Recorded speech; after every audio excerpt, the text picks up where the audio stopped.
All right, let's nip this one in the bud very quickly. There's a TikTok going around from some young lady who says she's South African. No reason to doubt her. Says she was in a grocery store, doesn't say where. It's being shared by the South African. He was publishing this story.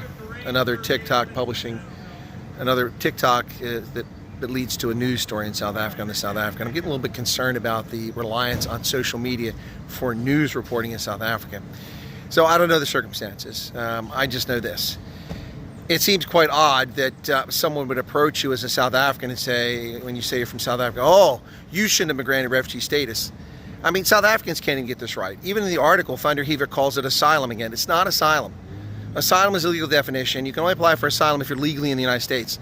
Not millions of people who are legally let in this country by the Biden regime and falsely claimed asylum and clogged up our courts. You have to be here legitimately, and then you can apply for it.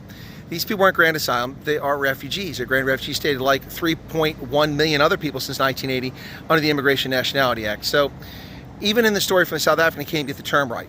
So do you honestly think there's Americans running around who actually know the phrase refugee status and attacking verbally refugees or South Africans in supermarkets? I'm not denying that this thing happened. I'm just saying that, look, there are stupid people everywhere. That's why they should wear signs, you know? Stupid people should wear signs. That way you wouldn't ask them questions and you just avoid them. You know, if nutters wore signs that said, hey, this person's a nutter, then you just ignore them. You wouldn't pay any attention to them. So my point here is that let's not panic and let's not freak over one anecdotal story about someone saying that they were abused because they're South African. Amy Beale was bludgeoned to death with cinder blocks because a racist murdered her in 1990s in South Africa because she was white, blonde, blue-eyed, and American.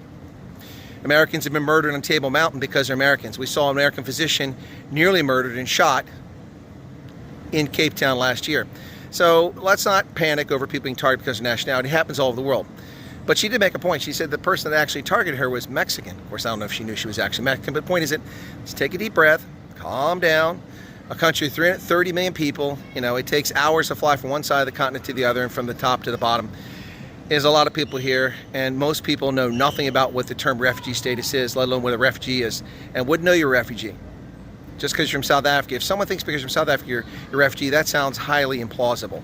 Anyway, from Central Pennsylvania, folks, I'm telling you, take a deep breath, relax, and let's get more facts on this story.